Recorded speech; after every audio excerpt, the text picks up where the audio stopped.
I'm very pleased to have Joern Elligsen with us. He is running localization for at Siemens. It's not all of Siemens, but it's a significant software area of Siemens. And we've been working with him closely for a while. And one of the things that makes Joern's account really a good one to talk about is that he's solved a lot of problems in working with many teams. And I know that even though it's 2023, there's still a lot of sort of localization having to get a seat at the table with developers or incorporate their work with developers in a way that's sort of proactive and in a way that works fast and at the developer's cadence. So we're going to talk about those situations. Joern is a customer, and so his use of our software will come up in discussion. A little bit about Joern. He's been working at Siemens a while, 25 plus years in the industry. That's about the same as me, actually. So that's cool. I started in 1998. That puts you about same as me, but you have more hair, so I'm jealous. So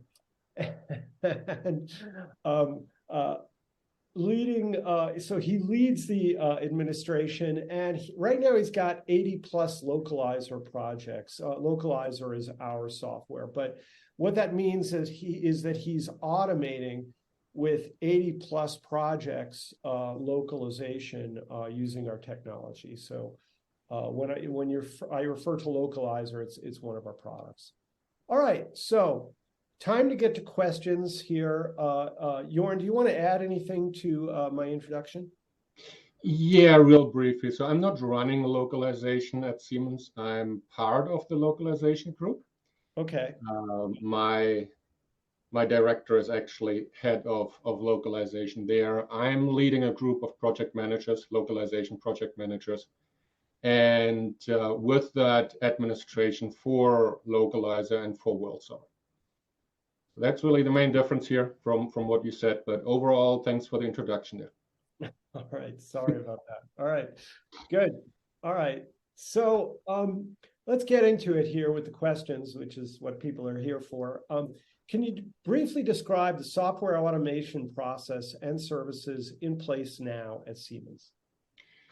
So we do have custom automation for some of the larger projects that we have developed years ago. Well, we've always worked on automation, so some of these are more than a few years old.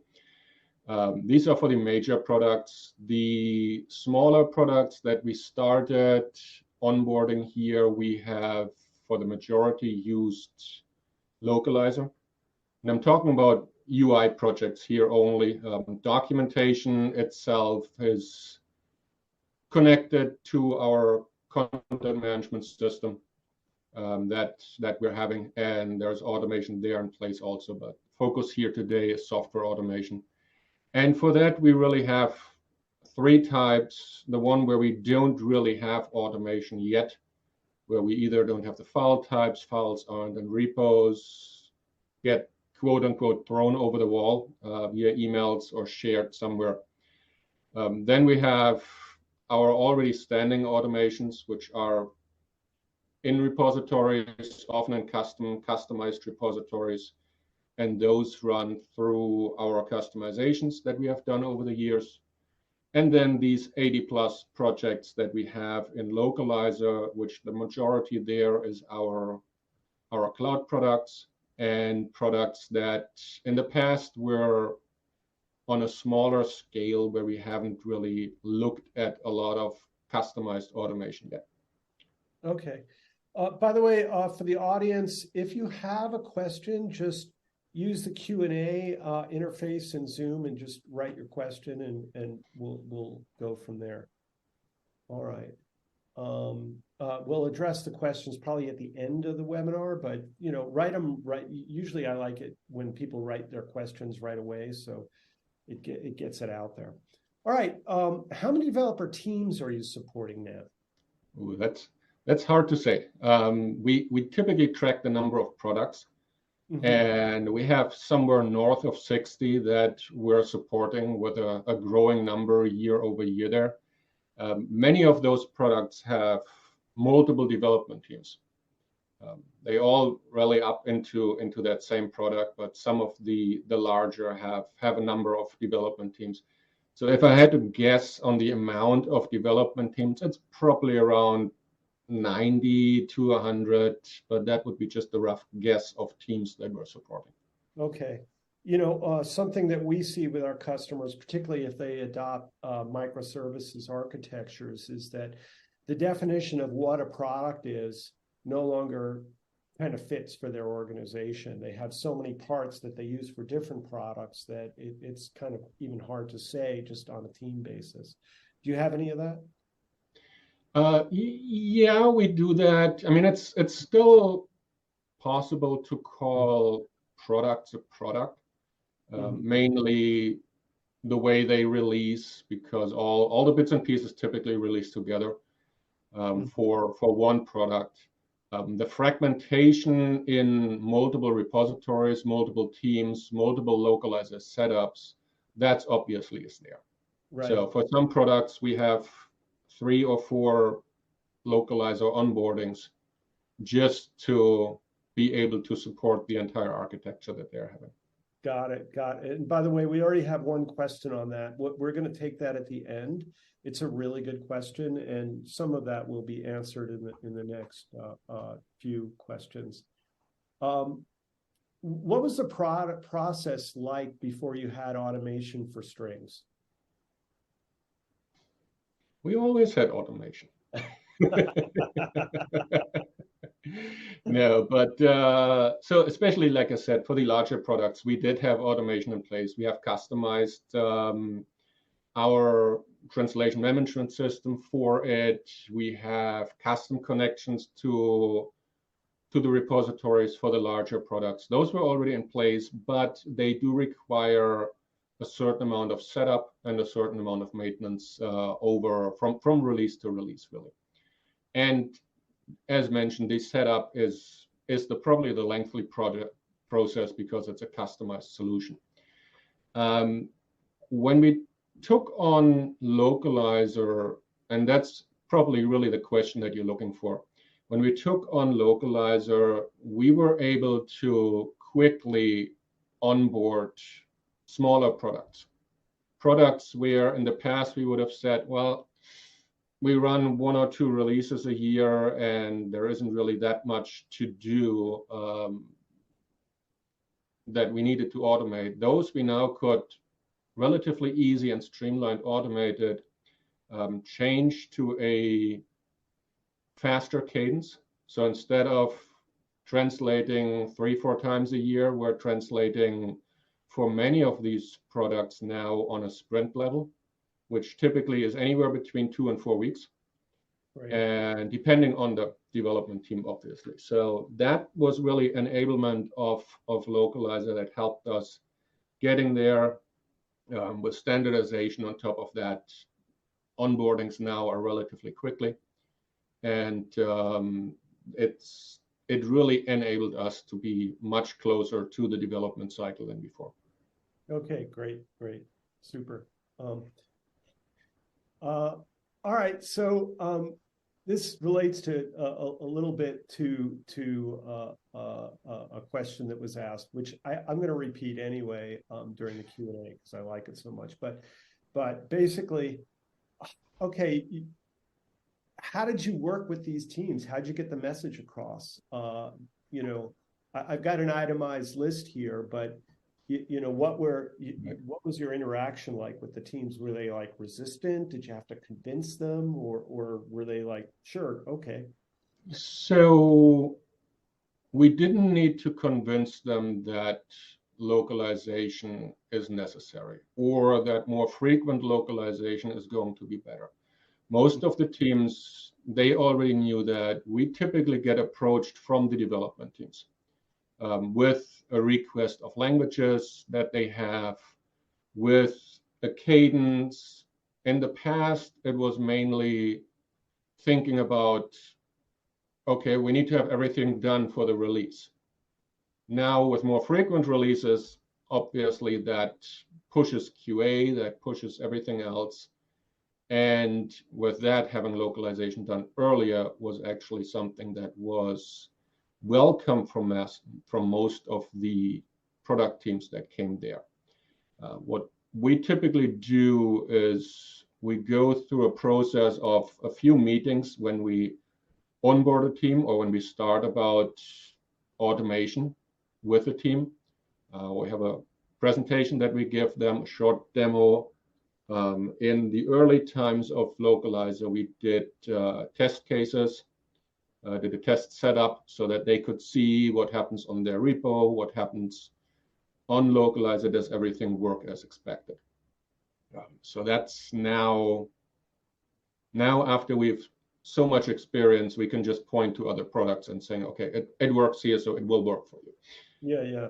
You know, in our own like early experience with developers, the main thing they wanted to know is, are you going to break my code? Yeah. You know, and proving that you're not going to break their code, and now you're not going to have to hunt down files and send them to me. That was, Yeah. you know, kind of the turning point. But first, it was like, what are you doing to my baby, and why are you going to make my work harder? But you know, a very, very real thing. Right. For teams. So you know, I think just the proof is in, hey, it's easier now for you, but I'm just trying to put you back when you were getting started. Yeah, yeah. So that's one of the major concern that we had really there is, does everything work as it should be? Right. Right. And the main pushback really that we had was submitting directly to the development branches or to the master branches, which developers really don't like. Mm-hmm. Or I should say the maintainers of the repository, they really don't like this. We since then implemented customization to localizers so that we can automatically create merge requests, which is what development was asking from us. So Right. that helps a lot there. Right. There's also like 40 some odd checks that Localizer makes, so it makes sure it doesn't like quickly propagate a problem. Yeah. All right. Okay. What technical challenge, we maybe went into this a little bit, but what technical challenges do you run across, given that you support so many different teams? I kind of called out file formats in the next bullet, just because you know, sometimes with some types of files like JSON, it can really be the Wild West in terms of formatting. Right, that's true. Yeah. So the main challenge, I would say, technical challenge, are legacy systems. Mm-hmm. So if something comes in from, let's say, an acquisition or a product that we haven't yet localized because the need wasn't there for it, and now they suddenly want, that typically is always a larger lift to get through. There is, in some cases, already localization done, which we need to align in a smart way, and smart way basically ID based, so that especially on software strings, you want to look at the file where it comes from, you want to look at the ID where it comes from to make sure that those translations come around. Then, of course, are they following the already established terminology that we have at Siemens, and are there changes to it? Are there changes necessary to it, right? And those are the things that often come up there. Support of different repositories. Obviously, historically, when development started using repositories, everybody was looking at what works best for them, and they were using that. And now it's getting a little bit more standardized across much of the industry, but in the past that wasn't there. So those repositories still need to be supported, and that is typically done with custom solutions. Do you still have like people on Subversion or Perforce or any of that? Well, Subversion works with LingoPort, so Yeah. that is easy enough. Perforce, yes, is one thing. Um, File-based um, used Git. So basically using Git on a file system, that's difficult or challenging to say the least. Mhm. And things like that can happen. Gotcha. Plus, there are some repositories out there that are so old that we usually don't think about those anymore. Right, right. Yeah. Sure, sure. Yeah. All right. And then, with file formats, I know we've done a lot of transforms for your groups. Uh, We've done a few transforms, mainly on getting the format that's there fitting localizer. mhm, Some of the things that were special about how localizer was reading some of the file formats, especially for XML. Those we have done. We have a decent list of file types that aren't going through localizer yet. And for those, our TMS has the option to customize the segmentation so that it can actually read non-standard file types as long as they are ASCII. mhm. And we've done over the years a lot of work on that, to read specific file formats of many of our older products Uh-huh. to run through. So it's currently a mix between localizer and our TMS. Right. And that TMS is world server, right? That TMS is world server, yes. Yeah. Got it. Yeah. Okay. Just Localizer works with a lot of different TMSs. Right. World's just one of them. But okay. So what do the teams have to say, if anything, once they're localizing? So as long as the automation runs, we aren't getting a lot of feedback. No news They is good news. are, and that's typical, right? Often enough, positive feedback isn't really coming as frequent as if something breaks. Uh-huh. A lot of them are happy about the frequency on localization. If you ask them directly, that we actually run on sprint levels with most of the teams, that things just work, and they're overall happy about this.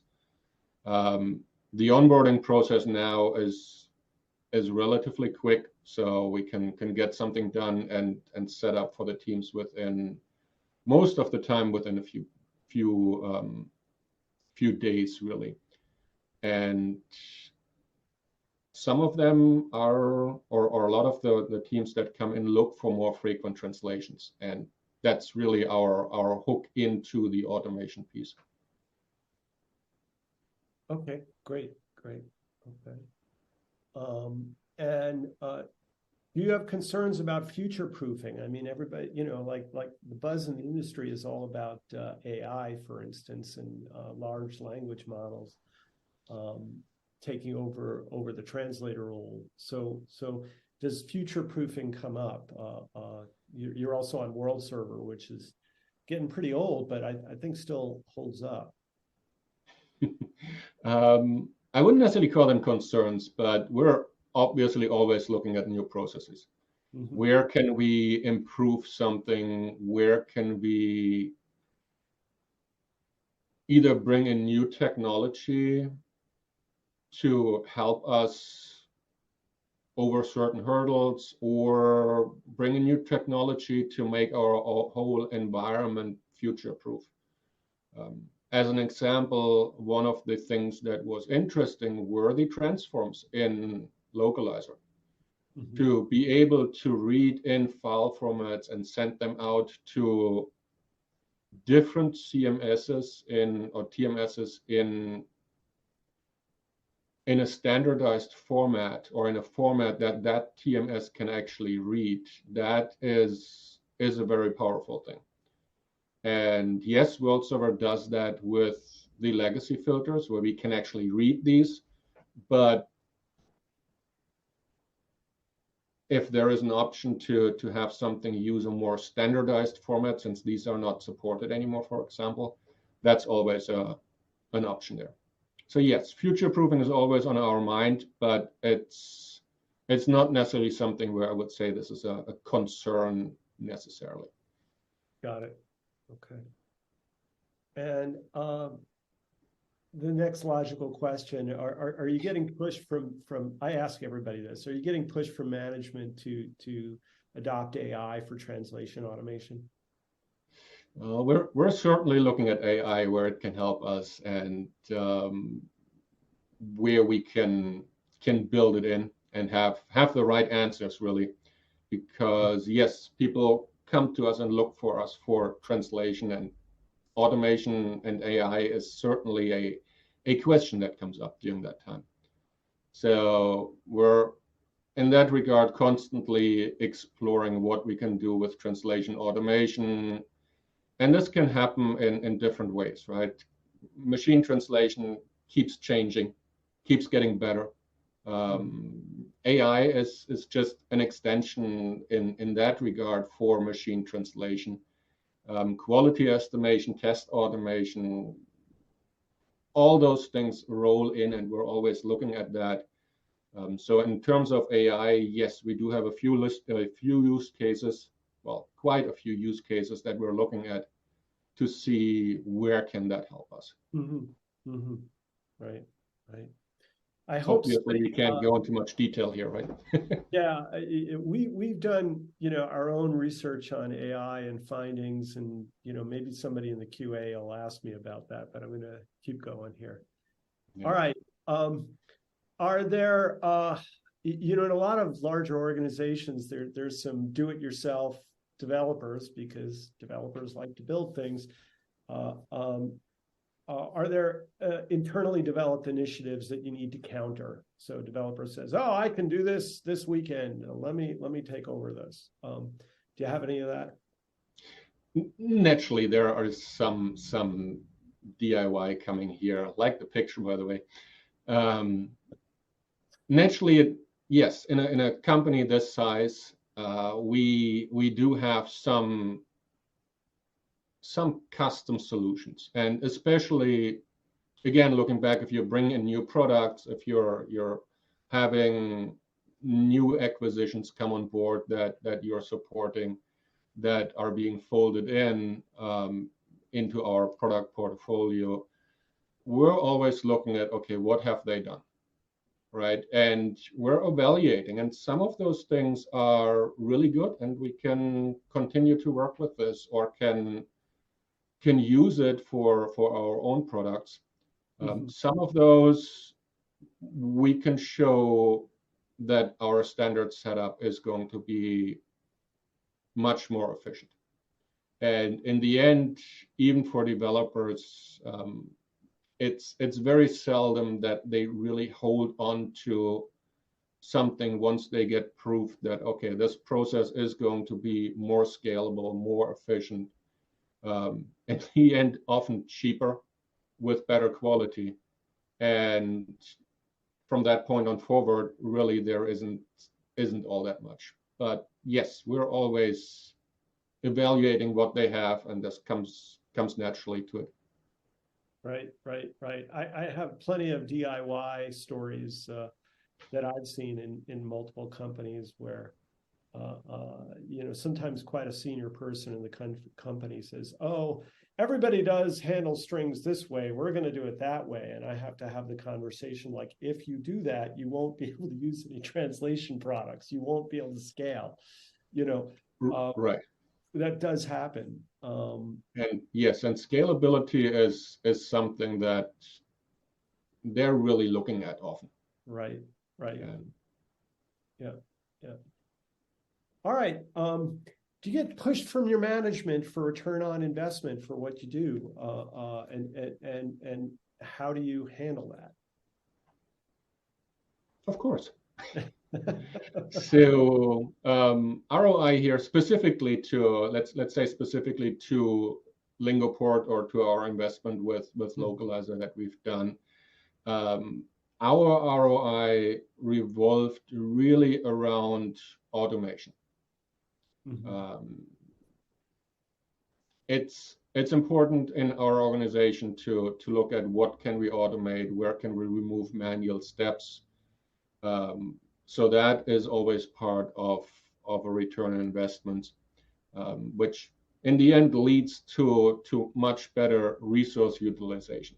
So instead of a project manager hunting files and launching them manually and getting them translated, emailing them back and all that stuff, if that gets replaced by automation, that project manager can actually start looking at their core responsibility, which is making sure that the product is on track, making sure that the product is in with high quality and gets delivered on time, and things like that.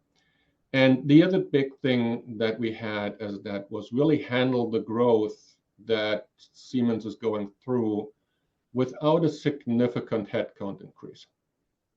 So including localizer in our setup, in our environment, really helped us getting through the added software products last year and this year without the need to increase any more project managers or translators for that sake, or anything in the localization group. Yeah, I'm just going to summarize that for anybody on this call that has to report on that kind of a question, whether it's localizer or whatever product you're using, those there's in marketing there's like the triangle that gets referred to, and people say, oh, good, so quality, quick, cheap, well, good, speed, cheap, pick any two. And what automation likes to do is like shrink the distance between all of those. So it's no longer a valid question. But in terms of ROI, you spoke about speed, accuracy, because no manual processes, and better resource utilization. Those were your words. I roll that into cost, and growth without headcount. Those are areas you can kind of want to apply to no matter the technology that you're taking on. It's to me it's really cuts to the heart of the matter, the matter of whatever you're using. Sometimes people make ROI a really complicated conversation, but that's what it always breaks down to. All right, I'll get off my high horse here. We've got questions. We're up to the question area. I'm going to start with the first one that came in early. It's a bit of a repeat of some of the things that came up, but I'm wondering if we can expand on it. And that is, how do you deal with knowledge sharing in this scope? And this scope might be around anything around engaging a localization process. To answer it short, standards. Mm-hmm. Right, so a lot of development is standards based. Localization should be no different. There is certain things that need to be done, like UI string externalization, which obviously is part of the source code, and it's standardized for each coding language how this needs to be done. So this obviously is something that needs to be followed. Internationalization, we're looking at, there are questionnaires available, standardized questionnaires on this. For localizer here, we're actually working on adding that to our standards now for at least everything that's GitLab based, so that things all roll into that same area. So it's a lot of that has to do with having these processes documented, being able to go to the teams and show them this documentation, show them a quick presentation what you're doing, and that really helps. Also helps that on the larger Siemens side, at least in digital industry software, localization is actually part of the quality process. It's the question is being asked if the product is localized, and if it is, people come to us, to our organization, to look for answers. And by the way, I feel so bad. I couldn't get your video working, that I put your picture back up. All right. Then the next question is kind of related. When taking on new projects or including them into the workflow, how do you include already existing translations, or do you prefer working from scratch with the already built, proven TM? It depends. So we don't only have one translation memory. We typically, in our setup, we use one translation memory per product to make sure that if there is any customized language that's necessary, that this will get reused and not overwritten from another product. We do reuse terminology from other related products. For example, if we have something in the CAD area that we need to translate, we're obviously using what we've already translated in that area. If we have something in CAE or in CAM or in EDA, the terminology might be completely different than CAD. So we do tend to build those translation memories as we need them. But in generally, looking at industries or looking at supported industries that the software is part of, we're trying to reuse as many of the translation memories that we've already built for that space. Gotcha. Are you using any particular machine translation engine, or are you kind of flexible in that area also? We do have a standardized machine translation, which we are training. So it's a customized model that's being run. Okay, so it isn't like your own instance of, say, Interwoven or Amazon Translate or something like that. It is our customized instance, yes. Right. So. Got it. Okay. Neat. Yeah, I'm waiting for the day when Google Translate announces that they've incorporated Bard into their service, and likewise down the line with all the providers. I know it's coming, but whether or not people use them or not is the next question. Certainly that's like probably a whole nother webinar, which I'm hoping we'll do something like that, but by the end of the year. We certainly had a lot of findings in that area. All right. Any other questions? Going once. We're going to end this webinar, I think, in a second, unless we get another one, and we're not. But almost all of you stayed on for the whole webinar. I appreciate that. We'll be back in October with another webinar. We're going to Loc-World. Joern, are you going to Loc-World? Not this year, no. Ah, too bad. All right. Well, we'll be at Loc-World. Hope to see some of you participants there. And thank you for joining it and putting up with my fumblery on the video cameras. I swear I was clicking on the camera to enable it. It just wouldn't take. So it's probably user error on my part. It's not like, gee, I've never used Zoom before. It sort of feels that way. But anyway, thank you. And Joern, thanks for your cooperation, being willing to be our victim here. So really appreciate it. Super. All right. Yep. Thank you, everyone. I'm going to say goodbye. Yep. I'm going to stop sharing and end the webinar.